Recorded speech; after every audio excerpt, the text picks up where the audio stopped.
प्यारे बच्चों, सुप्रभात। आज मैं आपकी अध्यापिका श्रीमती उषा कुशवाहा पुनः आपको नागरिक शास्त्र के द्वितीय खंड के प्रथम अध्याय का शेष भाग पढ़ाने के लिए उपस्थित हूँ। बच्चों, पिछली बार मैंने आपको राष्ट्र निर्माण की चुनौतियों के विषय में पढ़ाया था। आज मैं आपको भारत के विभाजन के संबंध में पढ़ाने जा रही हूँ।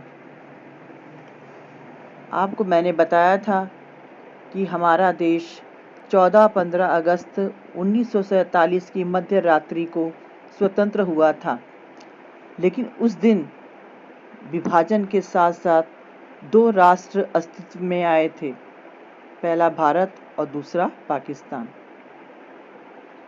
फर्स्ट ईयर में मैं तुम्हें बता चुकी हूँ कि स्वतंत्रता के पहले हमारे देश में सिर्फ दो राजनीतिक पार्टियां थीं, पहली कांग्रेस पार्टी, दूसरी मुस्लिम लीग पार्टी।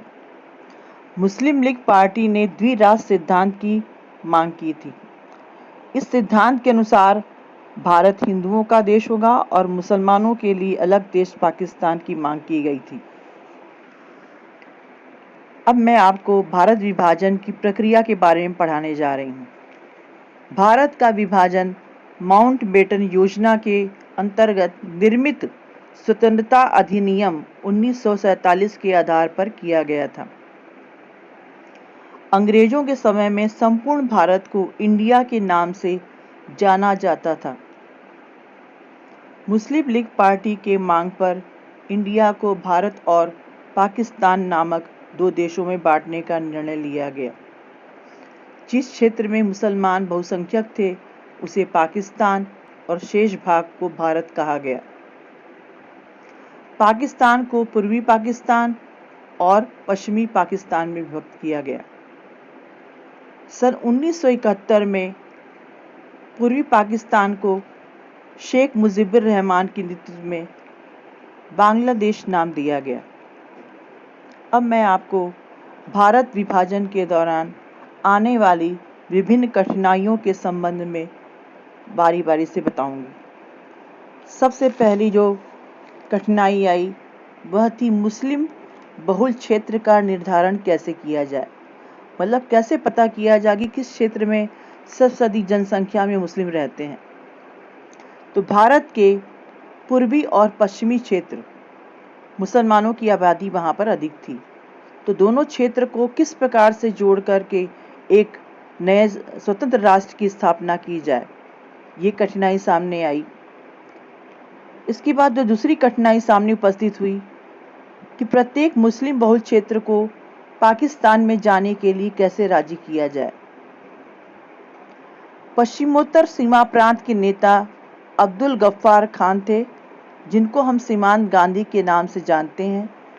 वे द्विराष्ट्र सिद्धांत के विरोधी थे। वे नहीं चाहते थे कि भारत का विभाजन हो और मुस्लिम बहुसंख्यक जनता को भारत छोड़कर पाकिस्तान जाना पड़े। और तीसरी समस्या ये थी हमारी कि पंजाब और बंगाल में बंटवारे की समस्या।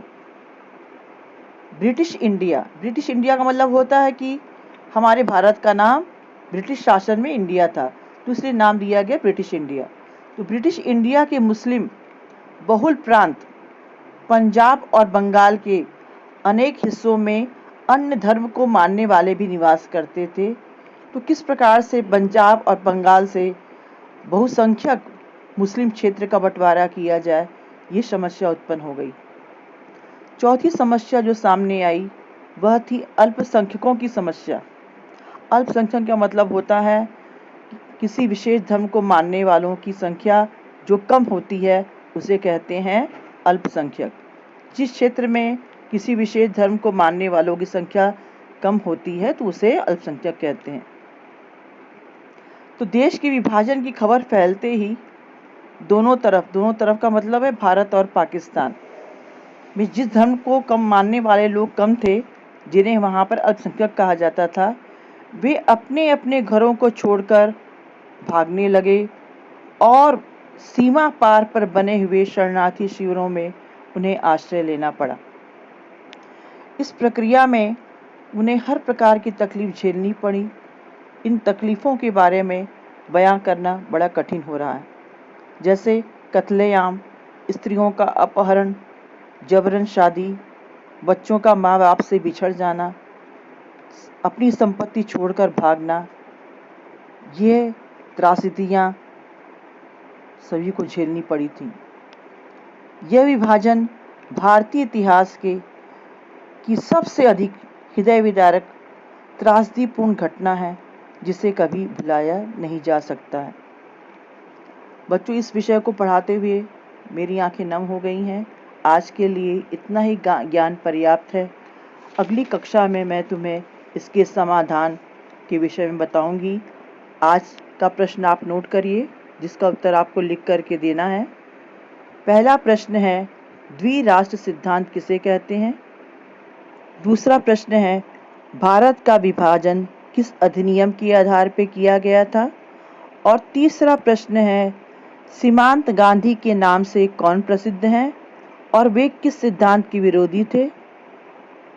तीसरा प्रश्न है, बांग्लादेश कैसे बना? और चौथा प्रश्न है, भारत विभाजन के दौरान आने वाली कठिनाइयाँ बताइए। बच्चों, धन्यवाद। आशा है कि आप शीघ्र अतिशीघ्र इन प्रश्नों का उत्तर लिख करके अपने पास रखेंगे, और जब स्कूल खुलेगा तो मुझे मिलेगी कॉपियाँ जांचने के लिए।